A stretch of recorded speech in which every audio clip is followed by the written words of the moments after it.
Welcome to Ben Franklin's World, a podcast about early American history with Liz Covart.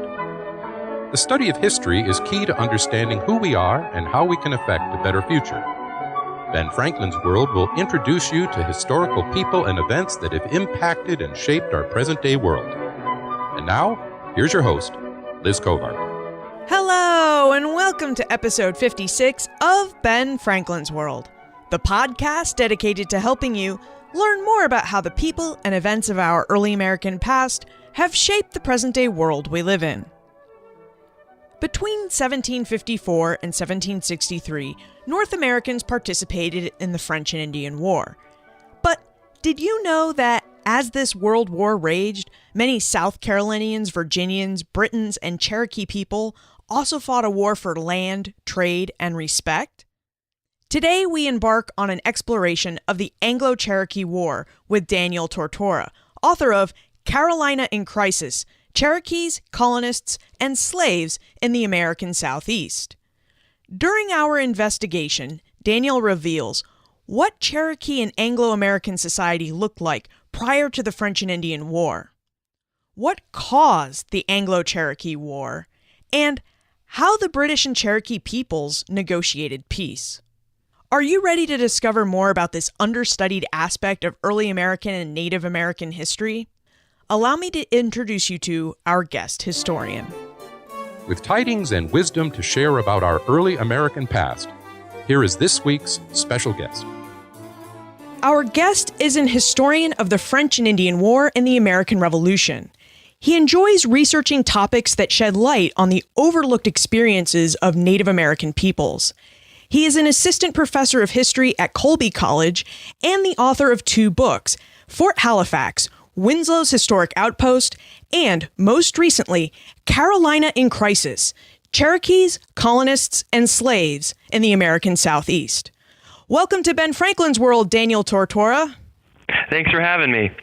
Daniel, the Anglo-Cherokee War, which is the subject of your book, Carolina in Crisis, is not necessarily a mainstream topic. So would you provide us a brief overview of the Anglo-Cherokee War and tell us when it took place and whether there were any pivotal battles that we might know about? Sure. The Anglo-Cherokee War spun off of the French and Indian War fought further to the north. In 1758, Cherokee warriors were returning home from a British expedition against Fort Duquesne, which is today Pittsburgh, and they were attacked and killed by Virginia frontiersmen. Over the next year, Cherokees retaliated, launching attacks on the southern frontiers. And in 1759, 1760, and 1761, there were 3 separate military expeditions launched by South Carolina and or British forces.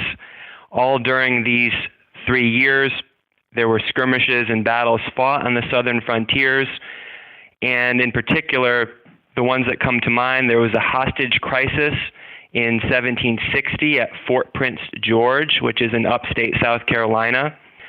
There was in that year also, the Cherokees captured Fort Loudoun and defeated a British army in western North Carolina. Fort Loudoun was in Tennessee. And the third expedition, led by Lieutenant Colonel James Grant, was a British victory and ultimately resulted in the destruction of 1,500 acres of Cherokee village fields and destroyed about half of Cherokee villages. So it really had a devastating impact as well. The war takes place between 1759 and 1761. That's most of the French and Indian War as it takes place here in North America. Can we consider the Anglo-Cherokee War and its battles as part of the French and Indian War, or do we need to look at this as a separate event? I really think we should consider it as part of the French and Indian War. It's one that doesn't get a lot of coverage in the existing books on the French and Indian War, but it's one that certainly closely relates to it, and I think that my work shines light on the Southern theater, or what was going on in the South during those years, and many people are not aware that there was so much drama and conflict and excitement. I'm one of those people that didn't know that there was so much drama and excitement. I mean, when I think of the French and Indian War, I think Fort Ticonderoga, Oswego, Crown Point, Quebec, Montreal. I didn't think of South Carolina. And I think in particular, the fall of Fort Loudoun in 1760 is just one of the remarkable and little-known events that so many people in New England don't know. I grew up in Connecticut, and I had toured and traveled and been to Fort Number 4 and some of the places on the northern frontier, but I had never known before I was really in graduate school that anything had even happened to the South. It seems to me that if we're going to understand the Anglo-Cherokee War and its causes, we should really look at Anglo and Cherokee Society just before the French and Indian War. So let's begin with Cherokee Society. Daniel, what did Cherokee Society look like prior to 1754? Well, there were about 10 to 12,000 Cherokees living in about 40 or 50 villages. These were organized along rivers and organized into about 5 clusters. One of those was in upstate South Carolina. One of those was in what is today Franklin County, North Carolina. One was near modern Cherokee, North Carolina. Another was in the area just outside of Knoxville in Monroe County, Tennessee. And finally, the 5th was to the east of that and along the southern Tennessee to Georgia border. Are the Cherokees one people or are they many people? Well, they're really one people. I would argue that they're decentralized in their political leadership, and they would come together during times of crisis, especially during this war. But their settlement clusters really made them pursue different foreign policy, different relations with other Indian tribes, different degrees of contact with English or French traders and governments. So they were one culturally, but they were often separate politically and in terms of how they related to the outside world. Were they an agrarian society, a hunter society? What do the Cherokee produce for trade goods? This is a matrilineal society where women's voice mattered and was respected, but these Cherokees were primarily living from hunting, deer in particular, hunting and fishing, and so you could consider it an agrarian society. But increasingly from the late 1600s to the late 1700s, they became sucked into the deerskin trade to the point that they were hunting for deer skins, producing the skins in exchange for English trade goods. And that really transformed their lives as well. And that made them in some ways different than how they had been before European contact. When they get sucked into the deer trade, are there villages moving as well, or is it just the hunters going out to collect the deer skins? Well, it was just the hunters going out during these years, but they certainly had a lot more work to do. When life revolved around the deerskin trade, women had more work processing the deer skins, and they were in debt at times, and so that created tensions with traders because the traders would bring them goods and advance them credit, and so that often made tensions between the different parties. So in that sense, it definitely shaped their lives, but I don't think it really led to a reshuffling of villages or settlements, but it certainly made them more dependent on English and to some extent French traders. So we're really looking at a matrilineal society that is sedentary. They have these villages that are established. They farm them. Their hunters go out and hunt deer skins to help trade for the goods that they need from or want from the English people. Right. That would be to get jewelry, clothing, guns, knives, hatchets, kettles, and stockings, and other items. To some extent, there was also a small trade of agricultural products between the two sides.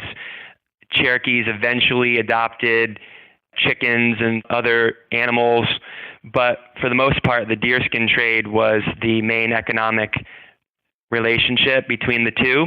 And the deerskin trade was so important to the Southeast that it was the second biggest export at that time in the 1750s, second only to rice.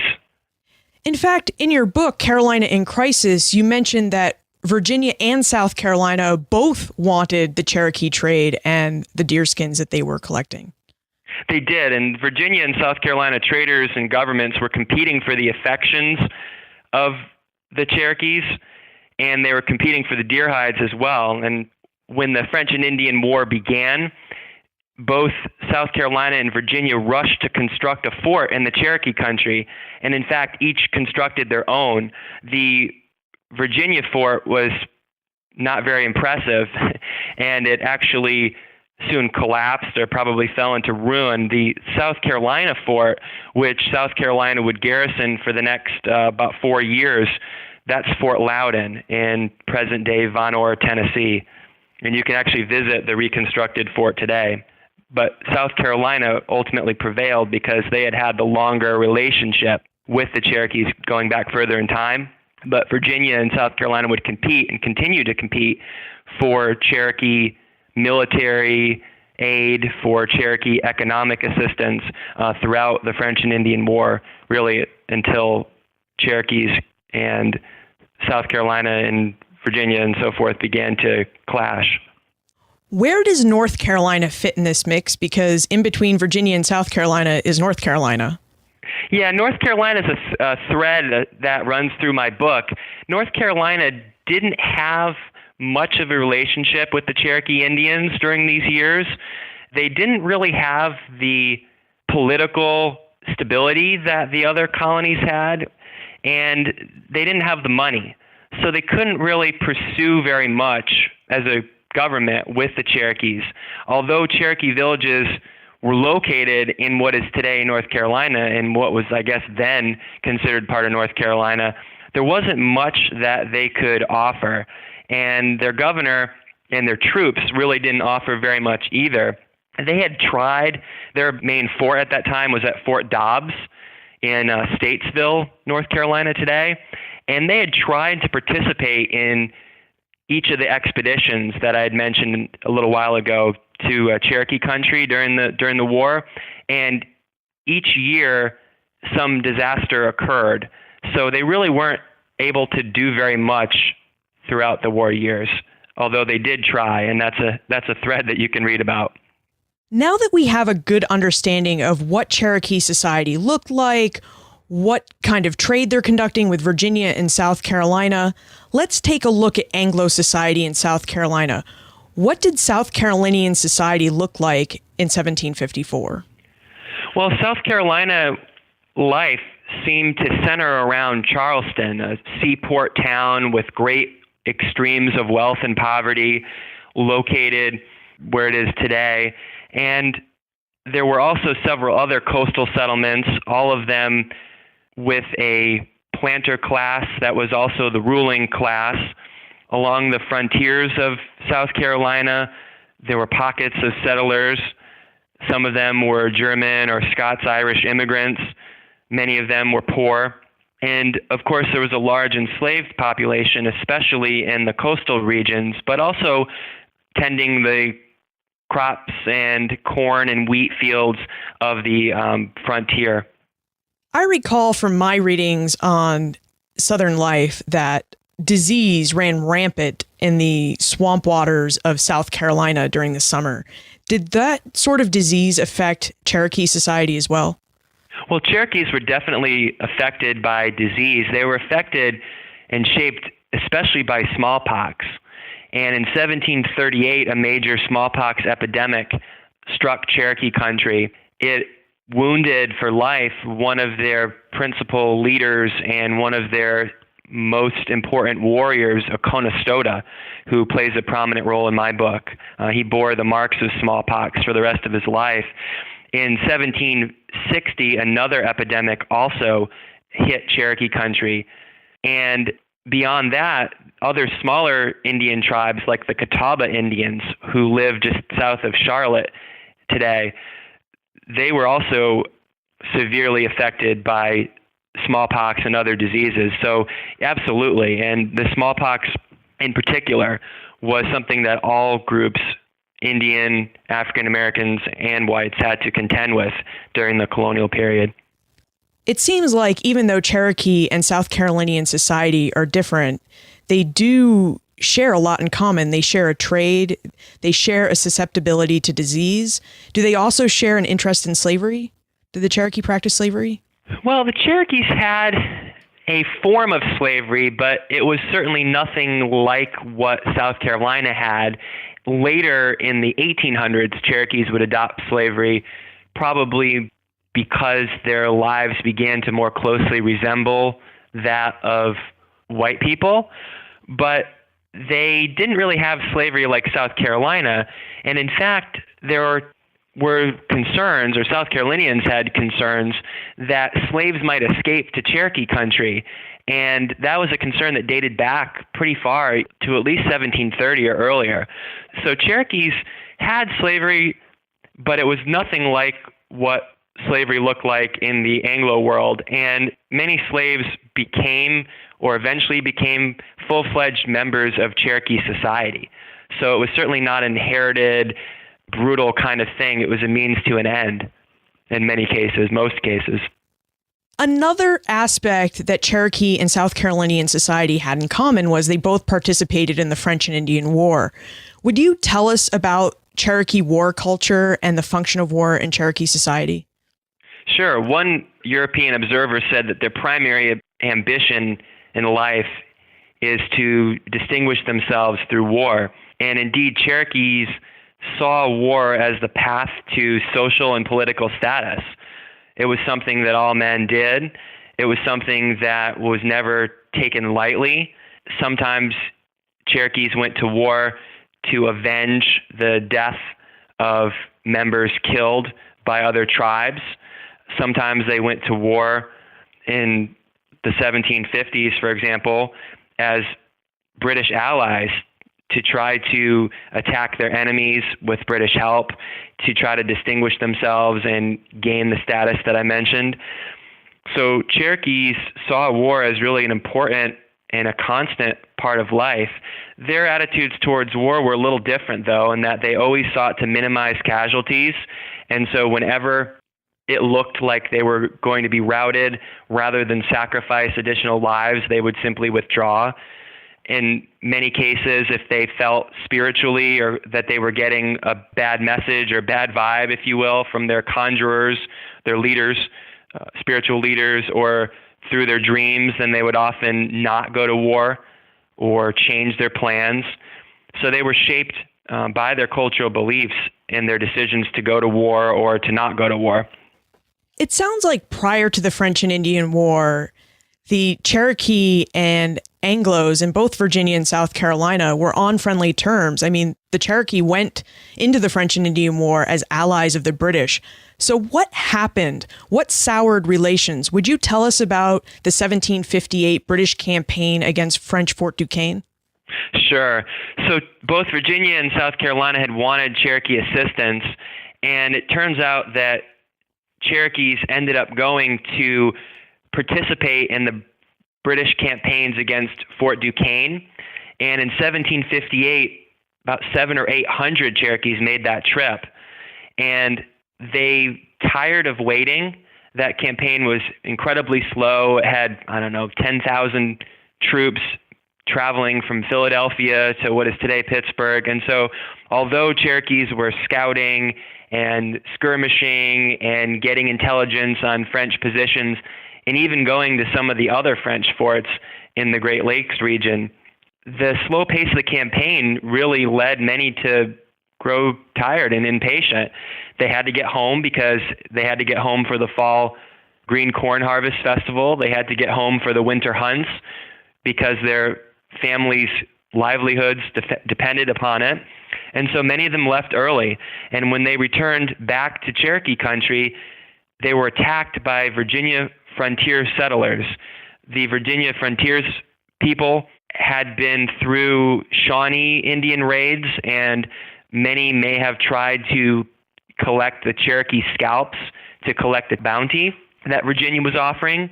Many may have just simply seen all Indians as alike and indiscriminately fired or indiscriminately wanted to kill them. But that sowed tremendous grief in the Cherokee people, who felt that they had been disrespected, who felt that they also had to avenge the the deaths of their loved ones. About 36 or more Cherokees were killed, and that sparked a series of Cherokee retaliatory raids and attacks over the next year on the South Carolina and North Carolina frontier, which was closer than Virginia. Who are the Cherokee fighting? Are they fighting like the equivalent of the South Carolina militia, or are they fighting against the regular British Army?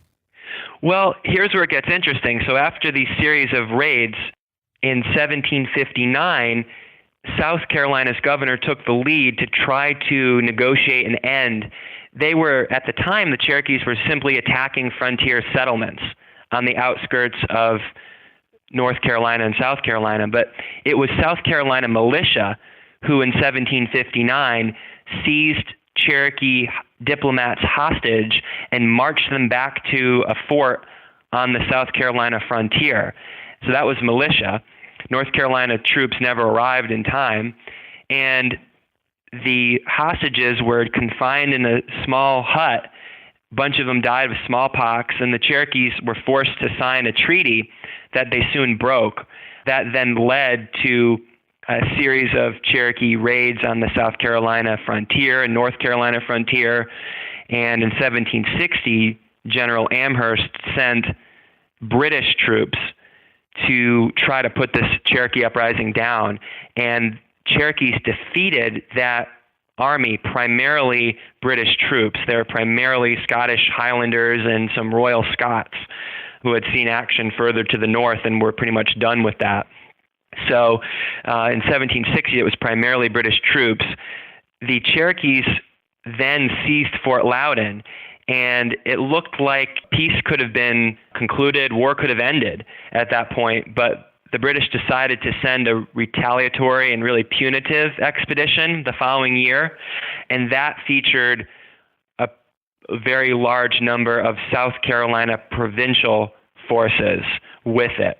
Provincial forces like Francis Marion as a younger man, Andrew Pickens as a younger man, these people that would later gain fame as South Carolina patriots. I asked about the militia versus the regular army because as you were describing the slow campaign of 1758 to Fort Duquesne, it sounds like the Native Americans and the militia actually have a lot in common, because one of the knocks that the British Army gives to the militia is that the militiamen always want to go home. It's time to bring in the crops. And that seems to be what the Cherokee are doing too. It's time to go in for the hunt, to take care of the family. Of course, we don't want to be at war. That's a great point. I mean, certainly when they were allies, they had a lot in common. And Cherokees and militia or provincial forces often worked together in those campaigns. The Fort Duquesne campaign, for example, they often worked together scouting and skirmishing, and many Virginians in particular learned their guerrilla warfare tactics and things like that from the Cherokees.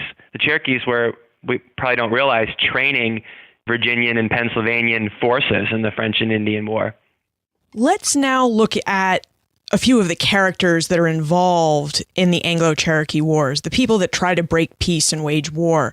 One person that keeps appearing throughout Carolina in crisis is Cool Akula.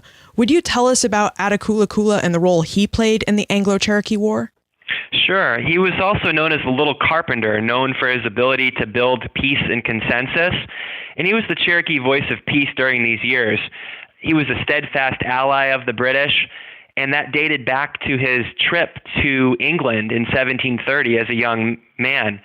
He was also the father of Dragging Canoe, who would split with his own father and would be the leader of the Cherokee resistance movement in the Revolution, the Chickamauga Cherokees. But back to the Little Carpenter, he was short-statured, slim, charismatic, mild-mannered, had a warm smile and a real soft face, and everybody that saw him really learned to respect him. In some ways, you feel bad for him because he had a very difficult job. He had these decentralized villages that he was trying to get on the same page. He also had and was really responsible for creating that hostage crisis of 1759 to 60. And in many ways, he was blamed by both Cherokees and skeptical South Carolinians for the 1761 treaty and how it unfolded. Do you think he was really to blame? Was the evidence there to support his blame, or did he become a scapegoat for his people to put blame on? I think in all cases he became a scapegoat because I think he was simply doing the best that he could with the circumstances. He looked to the future and really thought that the Cherokees could not win, and that the best way to ensure their economic survival, and really maybe their survival, was to side with the British and to promote peace as much as possible. Some people say that that was because that was his political role in society, and some people are kind of see that more through a cultural lens, but I just simply see that as more of a pragmatic lens. And pair that with the rivalry between him and Conestoga, the great warrior, the war chief from the Overhills who had never lost a man in battle in his entire military career. He would be the person that would try to liberate the hostages at Fort Prince George, that would be the voice of war and try to go back to French New Orleans or other French forts and try to get French assistance, which never seemed to be forthcoming. But one should probably see at a Cool Akula in a more forgiving light. On the Carolinian side, William Henry Littleton played a central role in Anglo-Cherokee relations and in the Anglo-Cherokee War. Would you tell us about William Henry Littleton? Sure. William Henry Littleton was the appointed royal governor of South Carolina from 1756 to 1760, and he really escalated the Cherokee conflict by miscalculating and overreaching in 1759 when he was trying to put an end to the Cherokee retaliatory assaults on the frontier. He's the governor who had ordered the seizing of the Cherokee diplomats and marched the militiamen to the Cherokee country. So he really created a more serious situation than was probably necessary. He's a person that I think is real fascinating because he was just in his late 20s at the time, and he had left his brother's housekeeper pregnant in England to assume the governorship of South Carolina. He was a bachelor, and when he arrived in South Carolina, there was a lot of hope and enthusiasm that he could guide South Carolina through what was appearing to be a pretty difficult time. But Governor Littleton, I think, was simply in over his head and made some miscalculations and really is responsible for the escalation of the Anglo-Cherokee War. And there'd be other governors, and none of them were too popular. It's kind of a tough job being a colonial governor because pretty much no matter what you do, people don't like you, and it's hard to get the assembly to go along with what the crown wants you to encourage. But Governor Littleton, I think, bears a good bit of blame for the Anglo-Cherokee War escalating to the extent that it did. Although he left before the second campaign started, the 1760 campaign, he's really responsible for the war's escalation. It seems like between 1759 and 1761, there's a lot of animosity between the Cherokee and the South Carolinians. How did all of this resolve? I have to imagine there must have been challenges that both sides faced as they attempt to obtain a peace. Yes, I think after the Cherokees seized Fort Loudoun in 1760, a lot of Cherokees wanted peace, and they actually approached Virginia, the Virginia frontier, where a military expedition was underway, to assist, but it never got there. But they made their way to the Virginia frontier, where they met with Colonel William Byrd III and proposed peace. But General Amherst did not want a peace to be made that way, and instead sent the retaliatory expedition, which was led by Lieutenant Colonel James Grant. And so for peace to really happen, these British and South Carolina provincials had to burn and destroy Cherokee country first. That was the orders that they had. I don't think it was necessary, but those are certainly the orders that they had from Amherst. And so it took the destruction of probably half of Cherokee villages for Cherokees led by Cool Akula to negotiate for peace. And as that peace process and as those negotiations played out, tensions were further exposed and widened between South Carolina elites and British officers and British officials. These three campaigns, particularly the last two, had sparked all sorts of controversy, as you might expect. South Carolinian officers thought that British officers were disrespecting them. South Carolina politicians thought that they were being expected to pass and saddle very high tax burdens, which is true. They also had blamed the British for not doing enough or not doing the right thing or not being genocidal enough, if you will. And so people like Christopher Gadsden, who would later lead the Stamp Act response and who would later become a leading South Carolina patriot, Christopher Gadsden really became the spokesperson throughout that process, calling for a real hard line against the Cherokees and using every opportunity he could to criticize the way that the British had handled the war and prosecuted the war. And in fact, it got so bad while this peace process was playing out, it got so bad that the day after the treaty was signed, South Carolina's provincial commander and Lieutenant Colonel James Grant, the British commander, fought a duel in Charleston, and both lived. Did the peace treaty favor one side or the other more? Well, Cherokees were forced to accept a really brutal peace treaty. A lot of the terms were not enforceable, but many of them were. It resulted in the taking of Cherokee lands. It resulted in the British claiming the right to man forts in the Cherokee country. It resulted in really a formal acknowledgement of Cherokee defeat. And it led many Cherokees to point fingers at each other. It also really was a reminder that Cherokee society and Cherokee population had plummeted so dramatically. I think about a third of Cherokees were killed from war and disease during just a few years. And so Cherokees were really left, as a result of that treaty and as a result of the war and the disease that preceded it, they were left in a vulnerable position, vulnerable to attacks from Indians to the north, their enemies, vulnerable to Virginia and South Carolina and North Carolina settlers who were overrunning their lands illegally, even despite the treaty. And it left them, in many ways, forced to adopt a defensive position that would only leave their situation worse on the eve of the Revolution. As different as Native American peoples throughout the North American continent are, one constant, one thing they all have in common is every time they sign a treaty with Anglo-Americans, they have to give up land. Yes, and that was certainly the case here in this treaty, and that would only escalate throughout the 1760s and 1770s. Were the Cherokees bitter about this land secession? How did they deal with it? Well, I think in some ways, yes, but I think their biggest concern, losing the land, that affected the lower towns, the ones in what is today northwestern South Carolina, that affected those the worst. And they were more concerned that the loss of their lands meant a loss of hunting grounds. And so they couldn't support their traditional way of life and their economic survival to the same extent without those hunting grounds and without those lands. So those were the ones that were especially concerned, the lower townspeople, and they'd even proposed a few creative solutions, like a joint hunting preserve that whites and Cherokees could use in common. And of course, whites rejected that idea as something that they wouldn't do at that time. But yeah, it especially affected the lower towns, and their demise was hastened as a result of the treaty. I know we shouldn't look at the colonial period as a lead up to the American Revolution, but one of the things that happens after the French and Indian War is the American Revolution.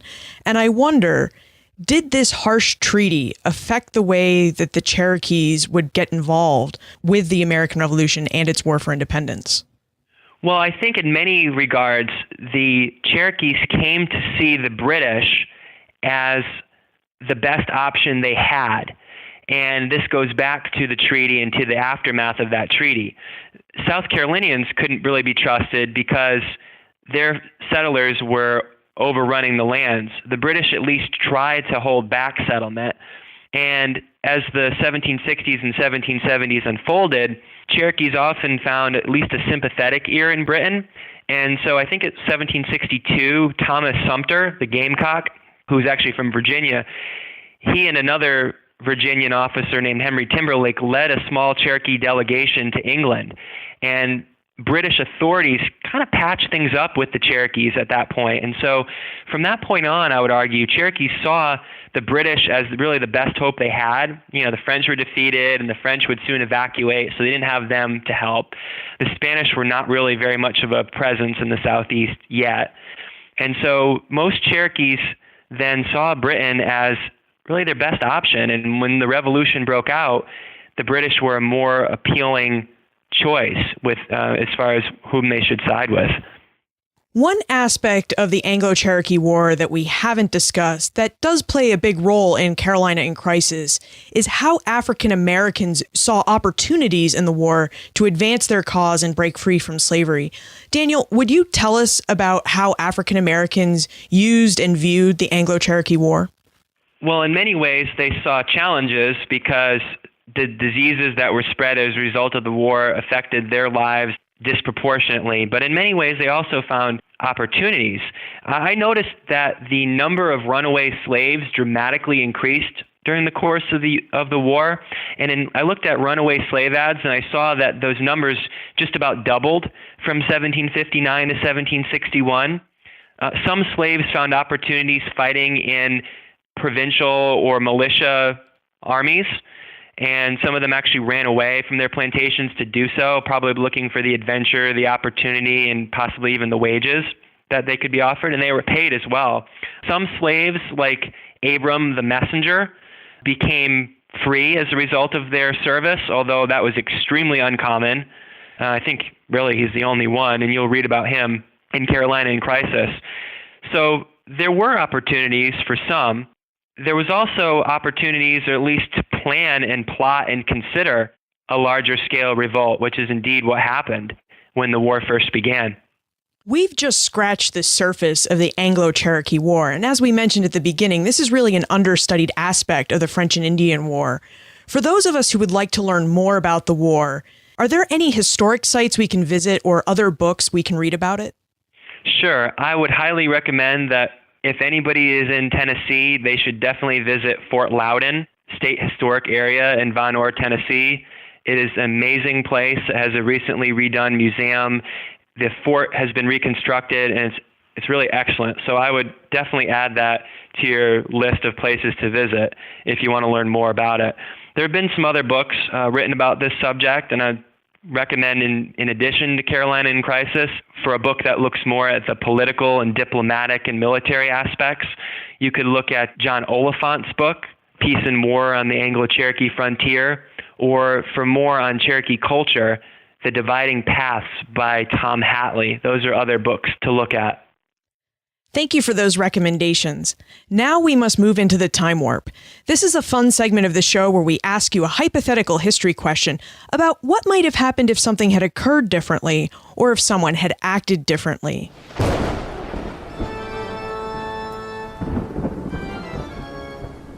The time warp. Historians can't predict the future, but they can speculate about what might have been. Daniel, in your opinion, what might have happened if African American slaves had found a way to join the Cherokee in their war against South Carolina? You definitely see a pretty uncontrollable situation there. If they had worked in conjunction with Cherokee attacks and had launched an uprising like they planned in 1759, then it would have put the Low Country into turmoil. If slaves had escaped to the mountains where they could have joined with Cherokees there, they might have established colonies or maroon colonies like in Jamaica at the very same time and elsewhere, and they would have posed in any event a significant military and economic threat to South Carolina, possibly for years to come.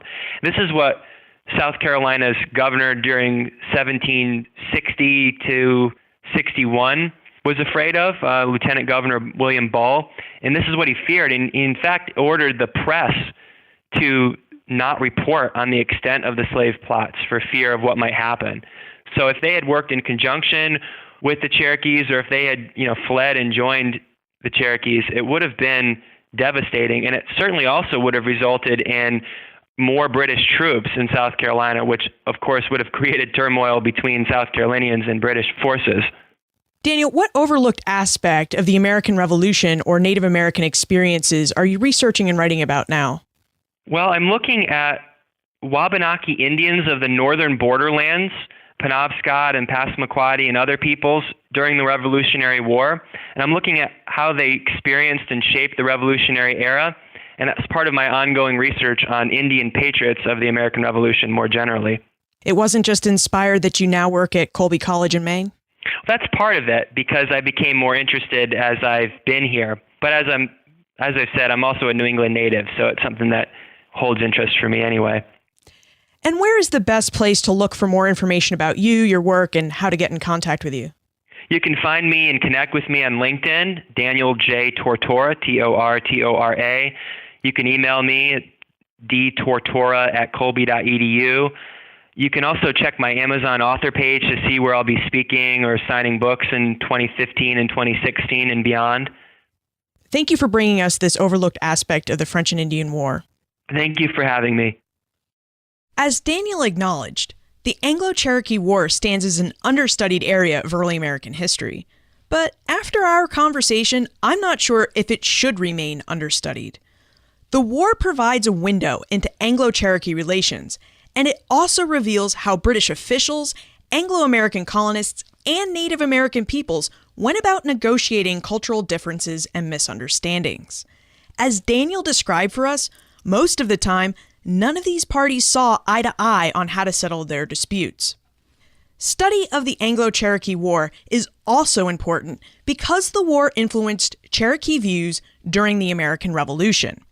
British officials negotiated the peace that ended the war, but as lopsided as that peace agreement was, many Cherokee viewed the actions and attitudes of their Anglo-American neighbors to be more untrustworthy and egregious than those of the British. Hence why the Cherokee sided with the British during the American War for Independence. And this decision had huge implications for the American war effort in the Southeast. If you would like to know more about the American War for Independence and how it played out in the Southeast and along the Gulf Coast, you should listen to episode 37 with Kathleen Duvall. You can find more information about Daniel, his book, Carolina in Crisis, plus everything we talked about today on the show notes page for this episode, benfranklinsworld.com/056. Did you know that Ben Franklin's World was part of a movement to help restore history to the forefront of the public mind?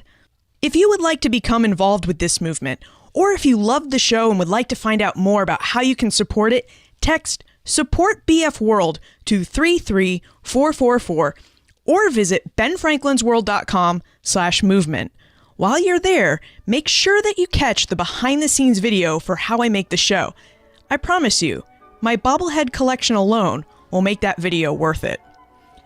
If you love history and would like to meet other people who love history too, you should join Poor Richard's Club, our listener community on Facebook. To join the club, text BF World to 33444 or visit benfranklinsworld.com and sign up for the Franklin Gazette. Finally, what early American historical events do you think are understudied? Email your answers to liz@benfranklinsworld.com, tweet me @LizCovart, or post a comment on the show notes page for this episode or in Poor Richard's Club. And remember, never leave till tomorrow that which you can do today.